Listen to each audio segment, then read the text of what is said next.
From Daily Trust News Center, this is the News Hour. Tonight on News Hour, hundreds of intending pilgrims missed this year's Hajj, left stranded at Kano Airport. 100 days without breadwinner, wife speaks on abduction of husband in Abuja, Kaduna train attack. Reprieve for Ekweremadu as UK court rules that supposed organ donor not a minor. And away from Nigeria, British Prime Minister Boris Johnson set to resign from office. Hello and welcome to the News Hour on Trust Television. I am Ayuba Ilya. Thank you for joining. Now, hundreds of intending pilgrims from Kano will not perform this year's Hajj after they were left stranded at the Malam Aminu Kano International Airport. A mild drama ensued as one of the intending pilgrims left stranded insisted on completing the Hajj at transit camp in Kano. The report.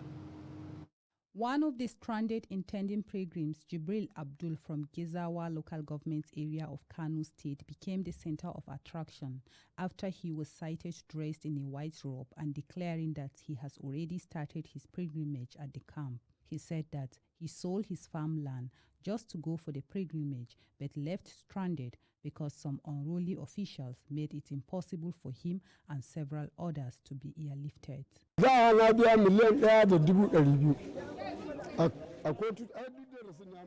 I initially paid 1,200,000 naira. Later they said we should balance 1,300,000 naira, which I all did. But here we are today. No one is telling us anything, which means we are not going to Jeddah anymore. Aside Abdul Jibril, some women intending pilgrims said all those who have hands in their plight will not go unpunished. I've been here for the past 4 days. They say they will take us to Saudi Arabia. Our center officers have deceived us because they have all left to Saudi, leaving us here. We only pray that whatever they have done to us, God should also do the same thing to them. At least 745 intending pilgrims were left stranded at the Malam Aminu Kano International Airport in Kano on Thursday after the last Saudi-bound flight departed the airport around 3:45 p.m.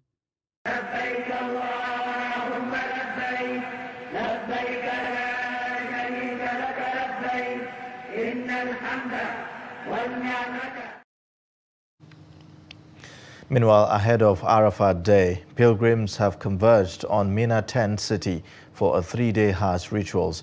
Nigerian pilgrims are urged to seize the opportunity to pray fervently for the peace and progress of the country. Sheriff Al-Hassan reports from Mecca.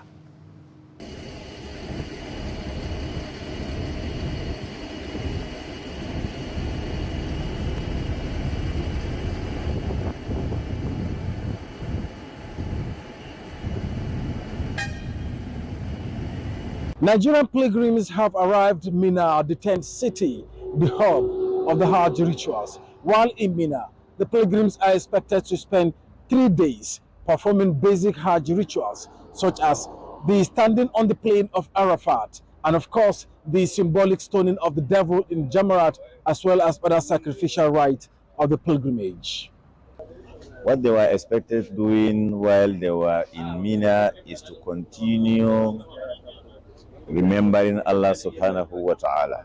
That is why they should continue with the talbiyah, labbaik Allahumma labbaik, labbaik la sharika laka labbaik, innal hamda wa ni'mata laka wal mulk, until they have come back from the Arafat and stone the Jamarat. After the stoning of the Jamarat, then they should continue with takbir. Allahu Akbar, Allahu Akbar, La ilaha illallah, Allahu Akbar, walillahi alhamd. That is what they were expected doing throughout the days that they are here. This is the significance of staying here at Mina because of the remembrance of Allah subhanahu wa ta'ala. My message to the pilgrims is for us to try as much as possible to copy the teaching of the Prophet sallallahu alaihi wasallam by saying our prayers, performing our talbiyah, and abiding by the rules and regulation that guides the performance of Hajj, that you should not commit anything that is unlawful to the teaching of the Quran and the Sunnah, and you try as much as possible that you should not cover your head, and you should not even try to have anything that is unlawful against the teaching of the Quran and the Sunnah in this area. The over 1 million pilgrims the world over who have gathered here in Mina have one thing in common: to seek for Allah's abundant mercy and blessings throughout their stay in Mina, the 10th city, and of course, pray that the entire Hajj ritual be accepted as an act of ibadat. From Mina, the 10th city, Sharif Al-Hassan. In the meantime, the federal government has declared Monday 11th and Tuesday 12th July 2022 as public holidays to mark this year's Eid al-Kabir celebration. The Minister of Interior, Rauf Aregbesola, who made the declaration on behalf of the federal government on Thursday, congratulated all Muslims and Nigerians both at home and in diaspora on the occasion. Aregbesola assured Nigerians that the administration of President Muhammadu Buhari is committed to the security of lives and property of all Nigerians, empowering the citizens for successful living, provision of social investment programs, as well as adequate security in all schools. The minister, while wishing Muslims a happy Eid al-Kabir celebration, urged Nigerians to take responsibility by reporting any suspicious individual and criminal activity they observe around them to law enforcement agencies with the use of the N-Alerts application that has been designed to mitigate security challenges with prompt response from security agencies. Now, after more than 100 days in captivity, the family of one of the abducted victims of the Abuja Kaduna train attack has told Trust TV that the family is surviving by the mercy of God, as the trauma from the kidnap of their loved one is taking an alarming toll on them. Hafsat Bukar, the wife of one of the abductees and mother of two, says life has become unbearable, with her husband still in the forest and her male child continually asking when his daddy is coming back. The report. Hafsat Bukar lived at Rigasa community in Kaduna with her husband until his abduction by terrorists who attacked the Abuja-Kaduna train. She says for over 100 days now, life has been unbearable as she and her two children continue to rely on God for the safe return of their father. Rayuwa sai dai mu ce alhamdulillah. Mun gode wa Allah, shi ya ɗaura mana jaraba wannan kuma shi. We thank God, but it is not easy. But we believe in God and people around help us to survive. We have faith in God that they will definitely come back. We live in agony when my husband is in captivity. Su kuma Allah ya fito mana da su lafiya cikin aminci da salama. An atmosphere of loneliness reigns in their home despite the presence of the wife and children. This vacuum is what has exacerbated the trauma. Dole ne za ka ji ba daɗi a ce wanda kake ƙarƙashin shi da 'ya'ya kuke da shi, kuma a ce kai kana gida kana ɗaki a rufe kana rayuwa shi kuma yana jeji.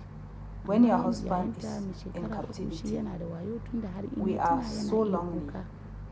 My son cries all the time, asking when is daddy coming back. Yaushe zai dawo? Tambayan da kullum yake yaushe zai dawo? Shi dadi ba zai dawo ba?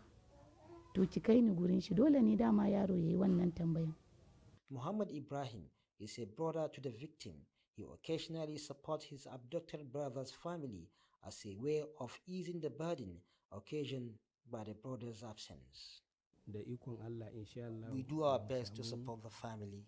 We appreciate the support of friends and neighbors. He is my neighbor. We always together with him. We believe in God that he will come back.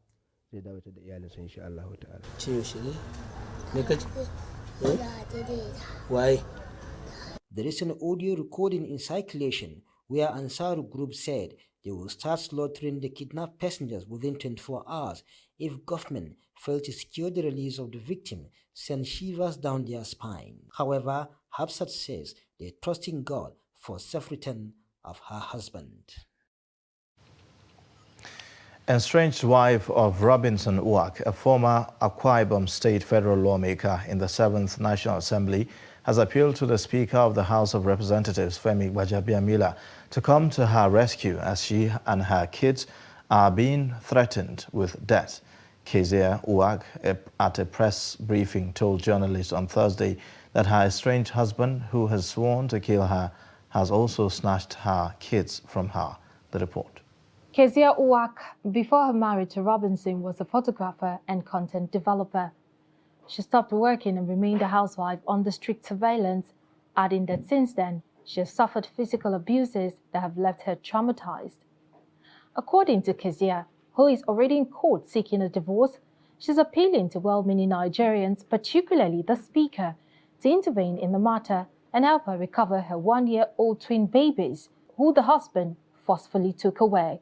Please, I'm prevailing on the Speaker, Right Honorable Femi Gbajabiamila, to intervene in this matter, because I've seen his antecedents, his track record, for justice for women, and I know him as a talk and do senator, speaker, a talk and do speaker. I know him as a talk and do speaker, and action-taking speaker. So please, I'm asking that please he helps me get my children back, because I don't know where they are. Please help me, and help me get justice in this case. Kezia also used the medium to deny allegations that the spokesman of the House, Benjamin Kalu, is responsible for the crisis in her marriage. How he feels when he perpetrates and commits all these acts, I have no idea.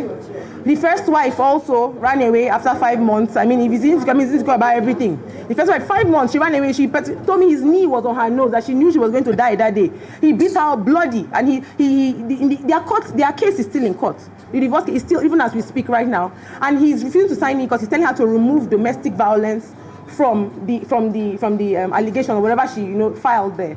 So I don't know whether he's insecure or not. I just know that he has perpetrated these acts on me and my family, and has taken my children from me, and I want justice. And I also want to be clear on the fact that Honorable Benjamin Kalu has nothing to do with this whatsoever. He's just only trying to deflect from the actual issues here. The former lawmaker, who debunked some of the allegations in a telephone interview, confirmed that there have been little misunderstanding among them, adding that the accusations of forceful takeover of the kids as well as violent behavior were untrue.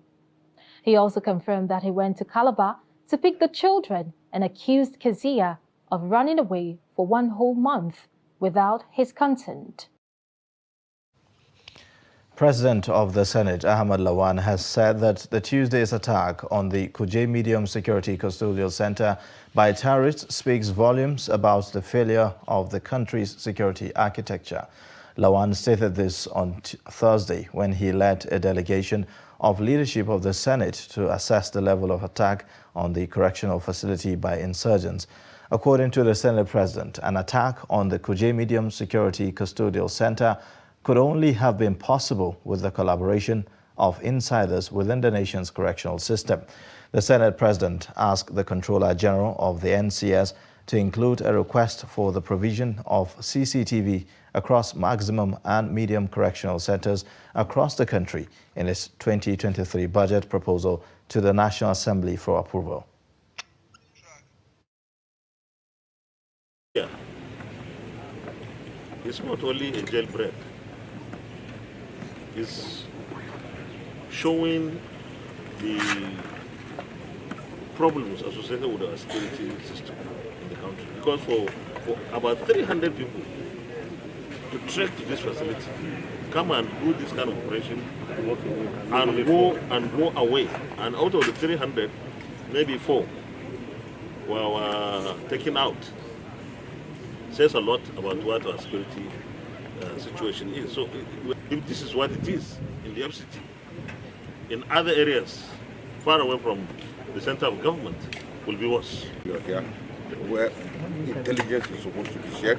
You cannot have 300 people walking, moving at the same time together, and you say that the security agencies could not trace them, they could not even intercept information.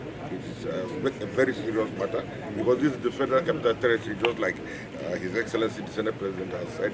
How is it possible that we could have this attack in the Federal Capital Territory? And they were able to gain access and leave without any heavy or serious resistance. I believe that the security agencies should put their heads together. Our various committees of security, intelligence, and even interior will be engaging very seriously.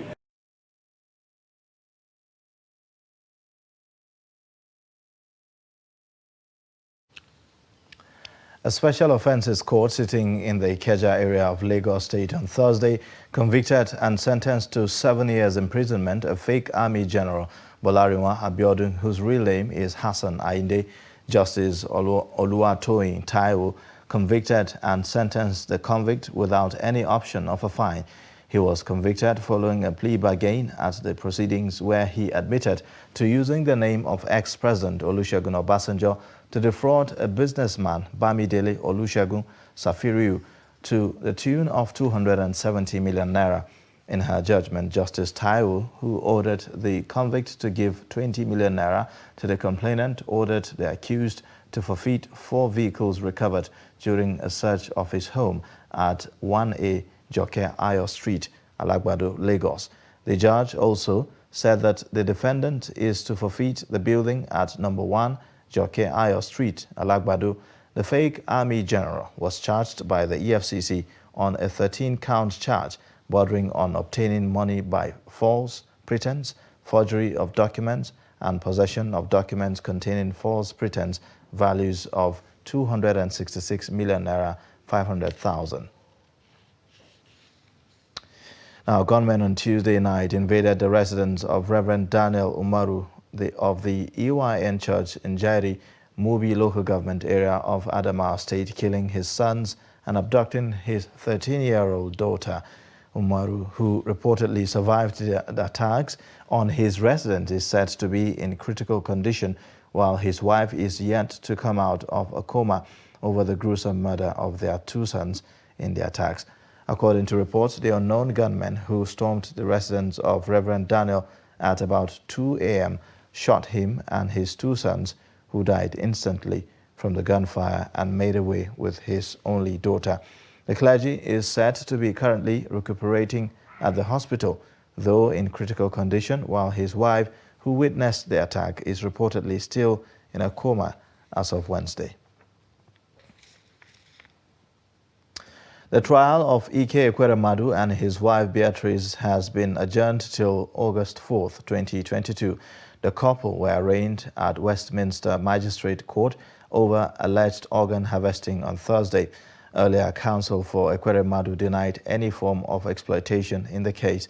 The lawyers of the defendants argued that the victim lied about his age, but the prosecution insisted that he is a minor. The court then ruled that the victim is not a minor. The defendants' lawyers have informed the court that a bail application will be submitted before the next court date, August 4th. The Attorney General has given consent to take the case to the Central Criminal Court in London, which means that the case won't be treated by the Magistrate Court. A high-powered Nigerian delegation was in court for the trial of the former Deputy Senate President. Now, a Nigerian resident in the UK, Benga Onifade, in an earlier interview, speaks on the British legal system and the organ harvesting trial. Take a look. Sometimes when there is a bit of complexity and there is a twist in the case now, because he was formally charged, and for you to be charged, that means there's absolutely no doubt about your, about the police in regards to your accusation. But now there is a bit of a twist to the tale now, so they need to give it a bit more time for for further investigation, and that's why this has been adjourned till the 4th of August. So today is actually a hearing. It's a 20-minute hearing. Ekweremadu and his wife actually pleaded not guilty to this. So Now there's been hearing, and of course he's been formally charged that he's, so as far as the police is concerned, they presumed him to think he's been guilty as charged for this serious criminal offense, which they've deemed criminal.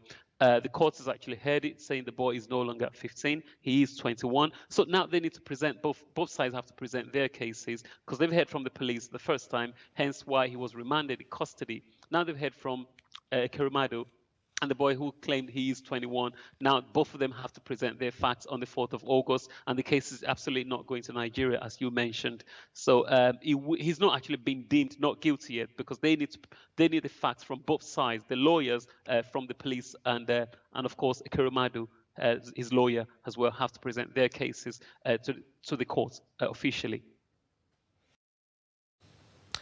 The National Youth Service Corps NYSC on Thursday confirmed a robbery attack on its Akwa Ibom State Lodge, but denied reports of the rape of Corps members by the gunmen. It was reacting to reports that gunmen attacked, raped and robbed Corps members of their valuables. The Akwa Ibom State Coordinator, Ekweremadu, said a visit was paid to the affected Corps members for an on-the-spot assessment. She said her interaction with the said Corps members revealed that 21 Corps members who occupy the said property were attacked by thieves at about 1 a.m. Very unfortunate. NYSC Akwa Ibom State has done a rebuttal because it is not true. The truth is that Corps members were actually robbed by thieves who came in and took their phones and their laptops and some money. None of them was harmed, none of them was touched, and none of them was raped. We reported the matter promptly to the Commissioner of Police and other security agencies, and the government of Akwa Ibom State is also aware. And the Commissioner of Police swung into action immediately. He followed me to the Corps members' lodge, where he saw for himself what actually happened. He also spoke to the Corps members and gave them reassuring words. He promised us that the hoodlums will be smoked out. Noise because the guy they attacked first, I live upstairs, his room is downstairs, like by the security house. So when I heard the noise, immediately I peeped through my window. I noticed that it was armed robbers. They were trying to bang through his door. So when I noticed that, I was so scared. I didn't know what to do. In a simple, in like 2 minutes, they were done with his room. They were taking him, bringing him upstairs. So they broke our door downstairs. When they broke the door, they entered. Before I knew what was happening, they got to my room. What happened that they banged on my door the first time and left. So they attacked my next door neighbor. So when they came back the second time, I didn't want to have a panic attack because I was already shaking and I was shivering. So I just had to open the door myself. The guy came in and he asked of my laptop. I said I didn't have a laptop. He said, okay, what are your phone? I said, see my phone on top of my bed.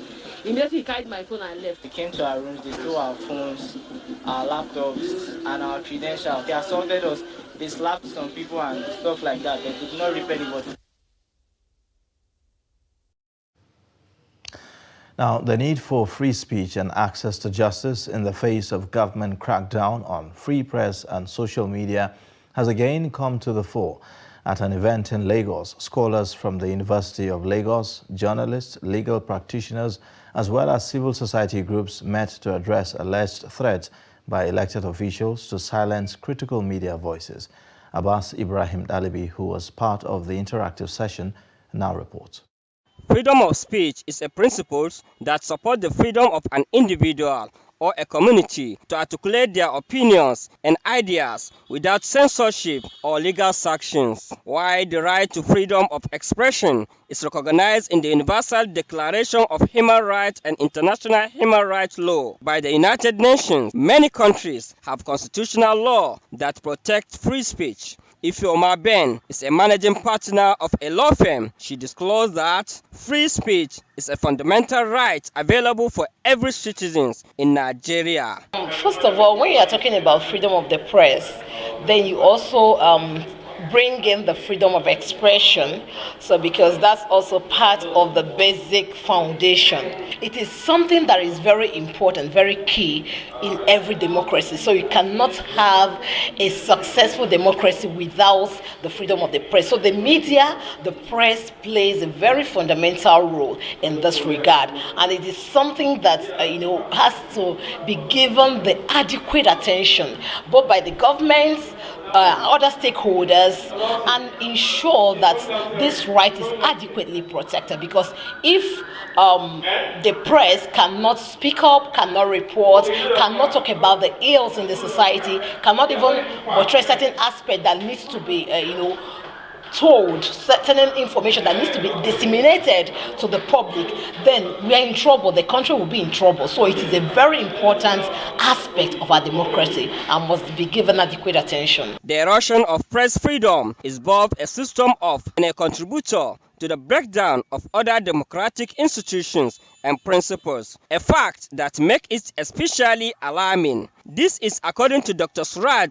Olunifesi Adekunle, a senior lecturer at the Department of Mass Communication, University of Lagos, and a consultant to UNESCO on media and information literacy. We're talking about freedom of speech and legal justice, and then we are seeing how the system, the people, citizens are free to express themselves, and what is their limit of expression in terms of law, in terms of legal systems.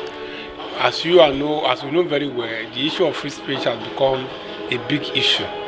The thin line between free speech and hate speech has become problematic and challenging.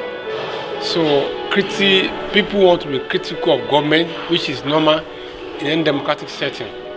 But the government that does not want to be criticized takes it as something like that is of something of impeding national security. So governments see critical statements sometimes as a national security problem, while the citizens won't feel that they should be able to bring government into accountability. Mr. Benjamin is a broadcast journalist who also participated during the interactive session. I like this because, well, first of its kind, where you have all of the stakeholders that would aid free media. We have people from the Justice Department, we have people, the media themselves, we have lawyers, we have civil defense, civil society groups join us. And I think we should have more of this. It is the belief of stakeholders that events like this one be encouraged as a way drumming home the need for press freedom despite perceived attacks. Abbas Ibrahim Alibi, Trust TV, Lagos. You're watching the News Hour on Trust Television. Coming up after the break. Gombe residents urged to report neglected tropical diseases. This and more coming shortly. Join us again. As the 2023 elections draw near, remember, evil prospers when good men and women only wish for peace, but never take a step to make peaceful elections happen. Are you a father? Are you a mother? What are you saying to your children as elections approach? Have you warned them not to let themselves be used to cause violence? Have you explained to them what the consequences of electoral violence might be? Do your part to make peaceful elections happen. Talk to your children. Protect them from unscrupulous politicians who want to put them in harm's way, while their own children are comfortable at home, within and outside the country. Let's join hands to make 2023 elections peaceful. This message is from the National Orientation Agency, NOAA.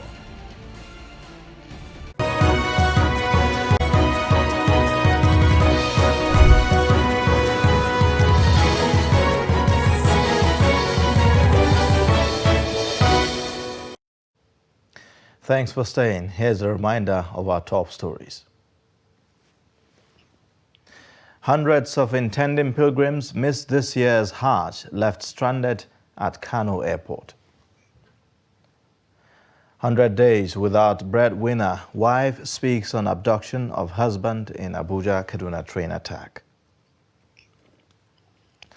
And now in other news, the federal government says it has commenced the construction of 5 resettlement cities for use by displaced persons in the country. The Federal Commissioner, National Commission for Refugees, Migrants and Internally Displaced Persons, Iman Suleiman Ibrahim, disclosed this on Thursday while featuring on the weekly ministerial briefing organized by the Presidential Communications team at the State House in Abuja. She mentioned Borno, Kano, Katsina, Zamfara, Nasarawa and Edo as the states already designated for the pilot phase of the project.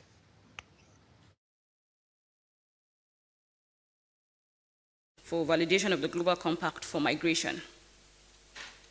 We also have a validated SOP on return, readmission and reintegration that guides every stakeholders on their role. The Commission, in collaboration with other relevant government agencies and international bodies, facilitated a safe return of Nigerians from Poland, Hungary, Romania, Russia. The recent evacuation from the Russia and Ukraine war. The Commission also facilitated the voluntary repatriations of irregular migrants in collaboration with the IOM from Libya, Morocco, Egypt, South Africa, Sudan, Saudi Arabia, bringing the number to about 16,318. Similarly, persons with disability and aged were among vulnerable citizens who received cash from the federal government on Tuesday in Osun State. Trust TV's Hamid Oegbade reports that 5,000 beneficiaries from state received 20,000 naira each. The Minister of Humanitarian Affairs, Disaster Management and Social Development, Sadiya Umar Farouk, said that the initiative is part of moves to alleviate poverty in the state.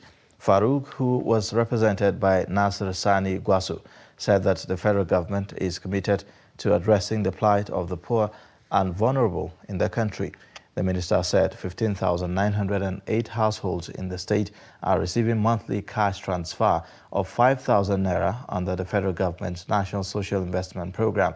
The state governor, Adeboyega Oyetola, while speaking at the event, advised beneficiaries to make judicious use of the money.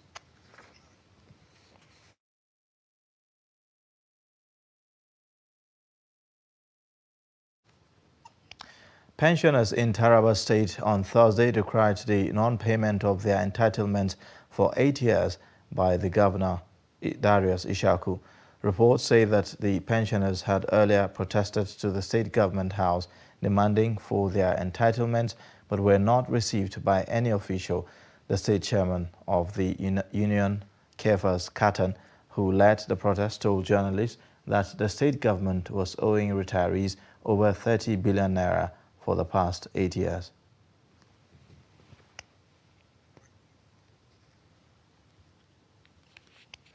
Now, Traditional Religion Worshippers Association in Osun State, southwest Nigeria, says it may resort to administering oaths to its members to discourage them from selling their franchise as the state governorship election remain few days away.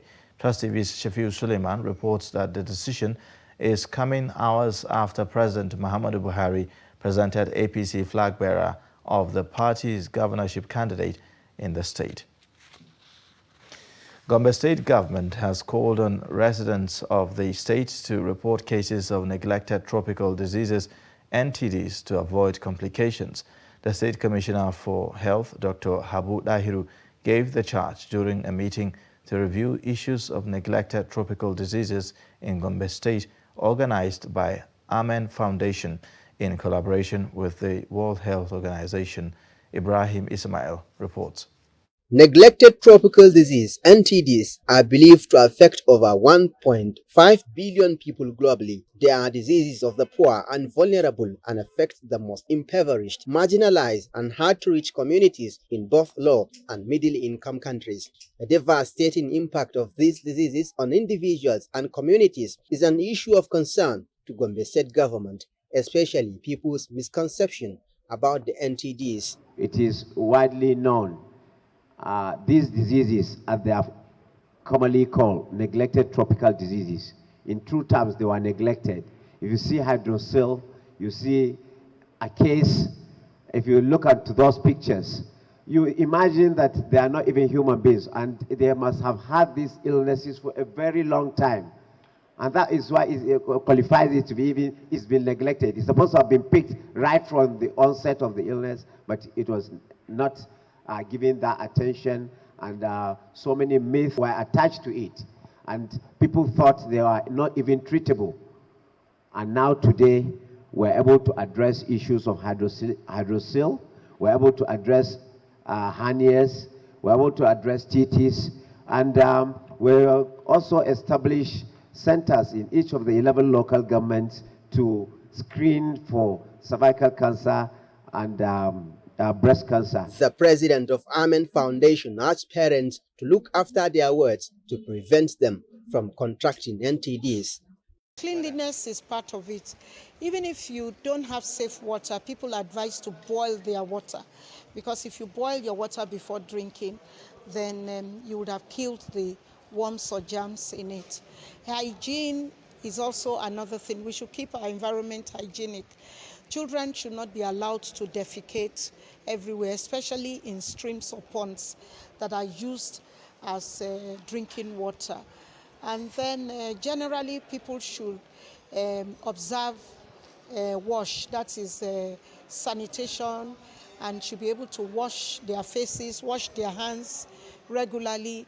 And if we do that, we would have gone a long way in reducing the endemicity. Neglected tropical diseases are endemic in Nigeria, as 14 out of the 20 existing NTDs are recorded in the country. They include, but not limited to, trachoma, bilharzia, snail fever, elephantiasis, and river blindness. From Gombe, Ibrahim Ismail reporting for Trust TV. Nasarawa State Ministry of Health says that the 6 persons who tested positive to the monkeypox disease in the state have all recovered. The Commissioner, Ahmed Baba Yahaya, stated this at a media briefing in Lafia. Abubakar Abdullahi sent in the report as presented in our studio.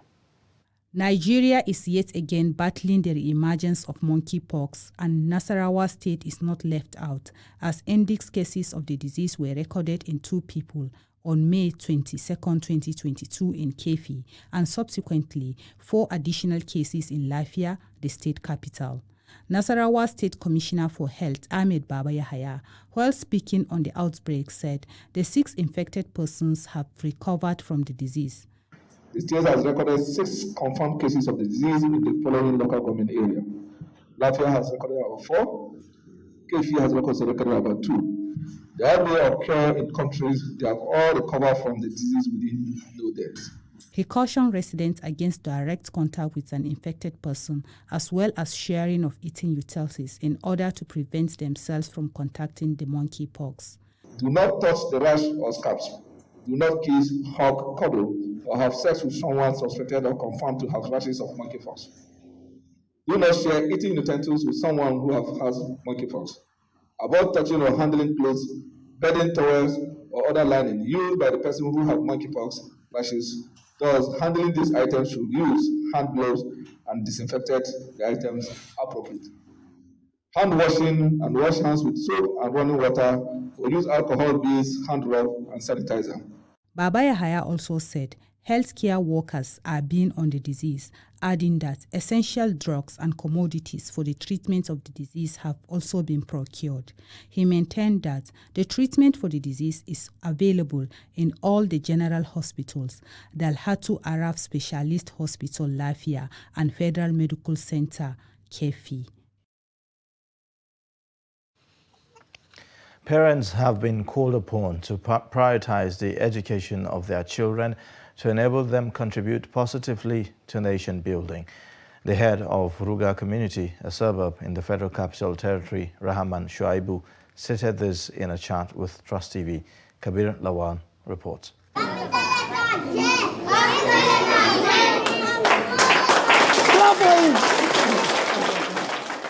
Education is one of the best legacies parents can bequeath their children, hence the need for not just parents but also government to give support, especially to those living in rural areas. Fundamental is the essence and the foundation upon which nations are built. Right? To have an educated population is to ensure that your nation, especially as Nigerians, has the basic capacity to build a very civilized society.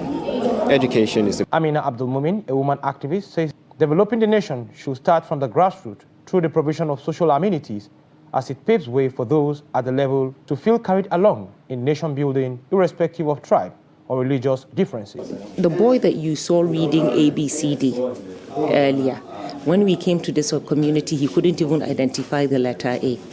And in 2 months already, this boy is fluently identifying his capital letters and his small letters. So we believe that with baby steps, we will get there. It is the responsibility of federal government to ensure that each and every Nigerian feels included as a community and as a Nigerian. These people have lived here for over 80 years.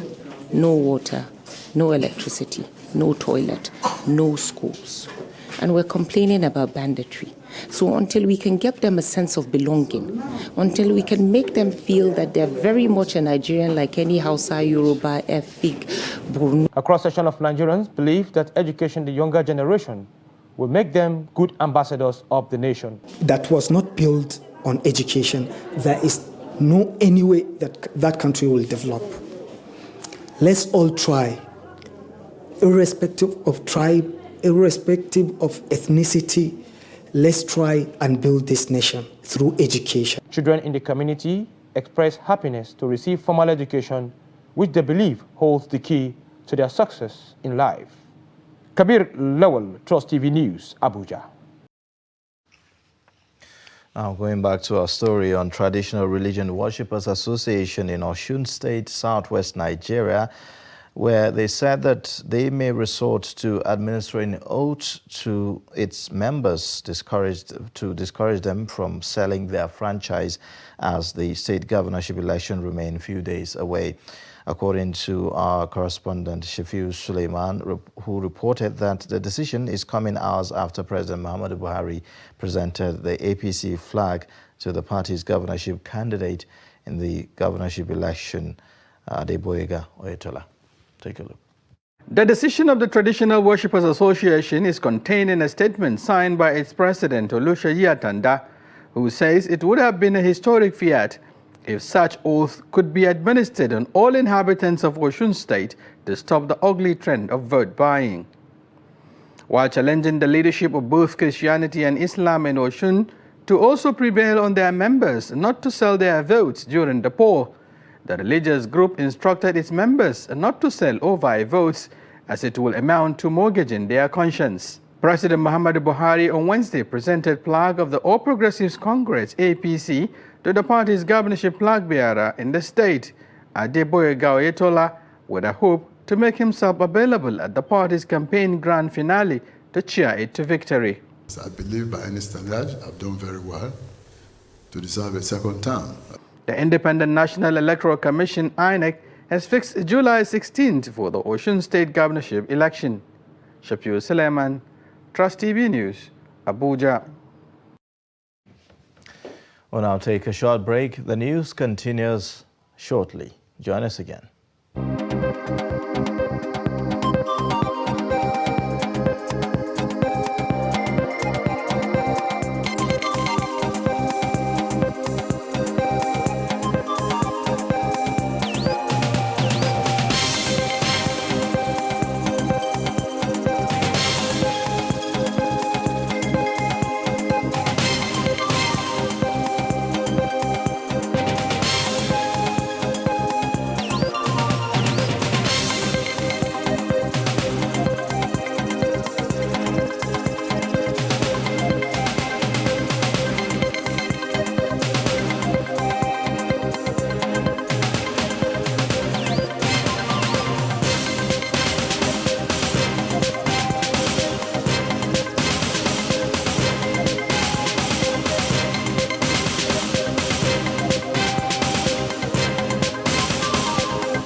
Welcome back. You're watching the News Hour on Trust Television. Now, the Minister of Humanitarian Affairs, Disaster Management and Social Development, Sadia Umar Farouk, has warned independent monitors of the National Social Investment Program in Niger State against sharp practices in the course of monitoring and evaluating the beneficiaries of the program. The minister gave the warning as the onboarding of the 60 independent monitors and evaluators in the state, represented by the Special Assistant Monitoring and Evaluation, Bilkisu Dauda Damisa. The minister said that the ministry was working with Economic and Financial Crimes Commission and other security agencies to ensure that any monitor found wanting in the course of monitoring and evaluating the beneficiaries is prosecuted. Found wanting, cutting corner or involved in sharp practices will be dealt with accordingly. There is no room for sharp practices. Our eyes are everywhere. We have our eyes everywhere. This state wouldn't have come into Niger State. And the secret behind my success is the support I receive from the state government. For example, my governor does not really interfere in the implementation process of this program. He has given me a free hand, and I'm sure it will not be proper for me to betray him than to do that. So I have to do my best. The Federal Airports Authority of Nigeria has said that it will shut down the domestic airport runway at Murtala Muhammad International Airport for 90 days to install airfield ground lighting system. A statement on Wednesday by Acting General Manager, Corporate Affairs, FAN Faithful Hope Ivaze, said FAN had concluded arrangements to complete the installation of Cat 3 airfield ground lighting system on runway 18L36R. The project, she said, will commence effectively on Friday, July 8, 2022, and is expected to last for 90 days.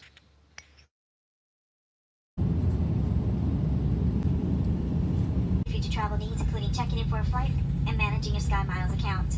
Here in Lagos, we will be towed to the gate, so we do ask you please remain seated until the captain has turned on the fasten seat. Maiduguri residents have decried the hike in the price of bread and other commodities in the market. The high cost of flour and general impact of inflation on goods and services is threatening bakeries in Maiduguri as they face likely shutdowns. Let's take a look. Bread is one of the most consumed commodities in Maiduguri. This explains its wide patronage around the city.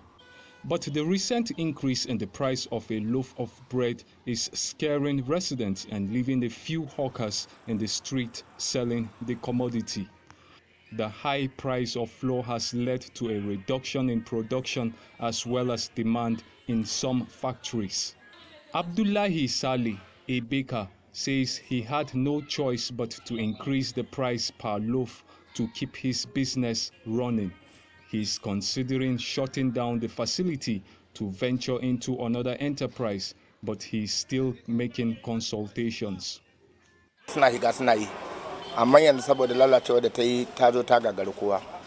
The business is facing serious problem. I am planning to switch to another business. A bag of flour in the market is over 25,000 naira. Sugar is over 20,000 naira. Other ingredients prices has increased. The quality of bread has dropped too.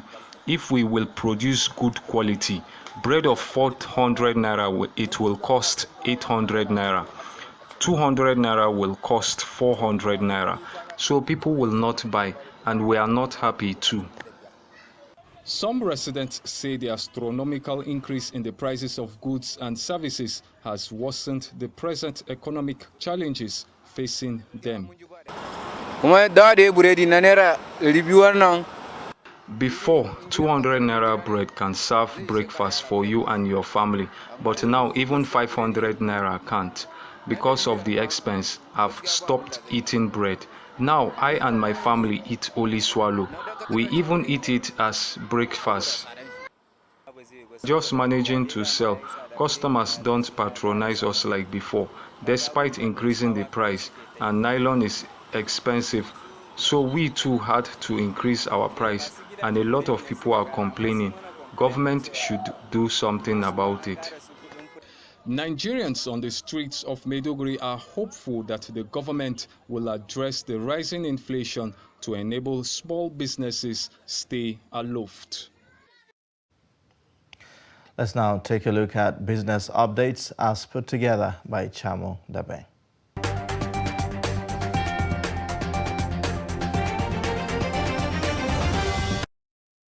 Federal government unveiled its revised $2.3 trillion National Integrated Infrastructure Master Plan NIIMP 2020 to 2043 on Thursday.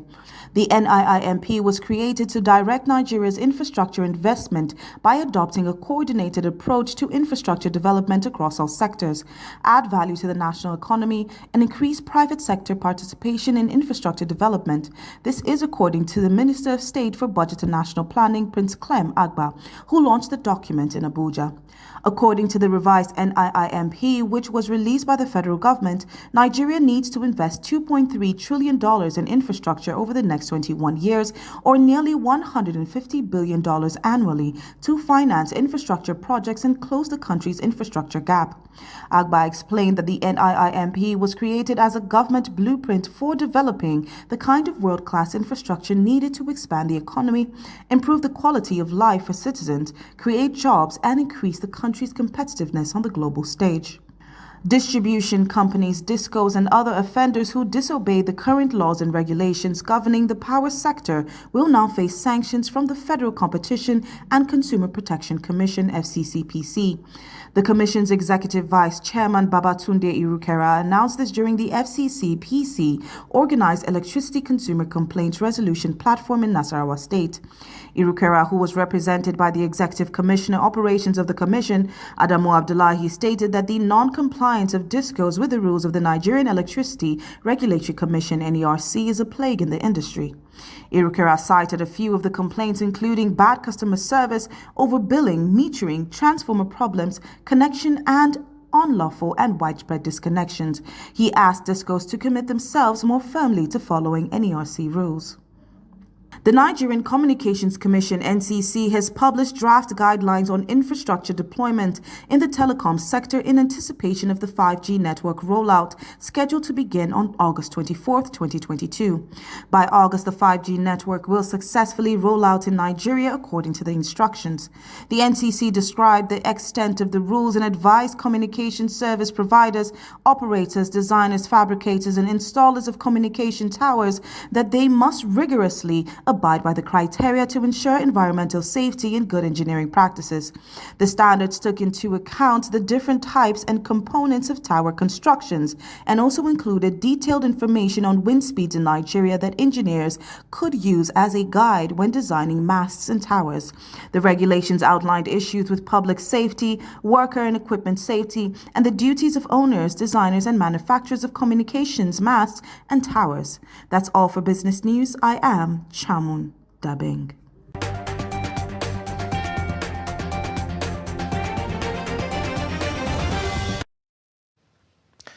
Now, away from Nigeria, British Prime Minister Boris Johnson has resigned as Conservative Party leader after losing the support of his ministers and members of parliament. The embattled leader has faced a growing rebellion within his party over a series of scandals. A Conservative leadership contest will take place this summer, and a new Prime Minister will be in place in time for the party conference in October. In the meantime, Mr. Johnson will continue as Prime Minister. He had vowed to keep going following a wave of resignations from the government and over his leadership, but was urged to stand down by senior members of his cabinet, including newly appointed Chancellor Nadhim Zahawi. Russian Foreign Minister Sergei Lavrov has flown into Indonesia's resort island of Bali for a meeting of G20 foreign ministers set to be overshadowed by tensions triggered by the conflict in Ukraine. Speaking ahead of her arrival in Bali, German Foreign Minister Annalena Baerbock said Russia must not be allowed to use the G20 meeting as a platform given its war in Ukraine. The G20 gathering runs until Friday in host country Indonesia, which this year has grappled with the balancing act of running a global summit buffeted by geopolitical pressures and a global food crisis blamed on the war. The group of 20 includes Western countries that have accused Moscow of war crimes in Ukraine and rolled out sanctions, but also countries including China, Indonesia, India, and South Africa that have been more muted in their response to the invasion. Let's now take a look at sports updates presented by Adeni Ajishafe.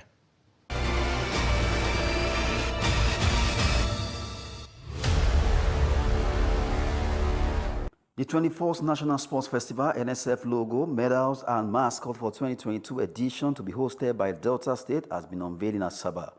Host Governor Ifeanyi Okowa led top sports personalities to the event, including Minister of Youth and Sport Development Sunday Dare and NOC President Engineer Abu Gumel.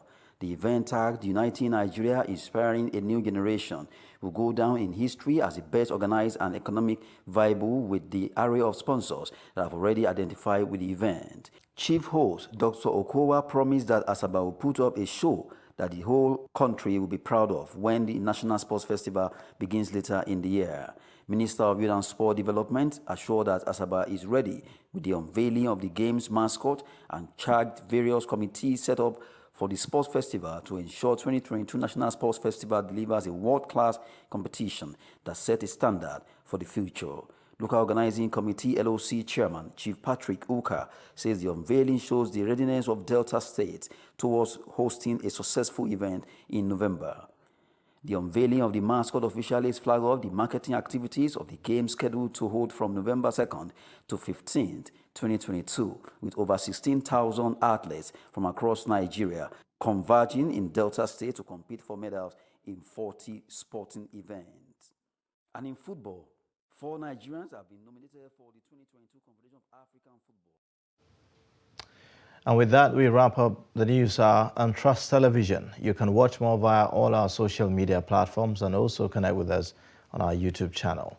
I am Ayuba Ilya. Thank you for watching.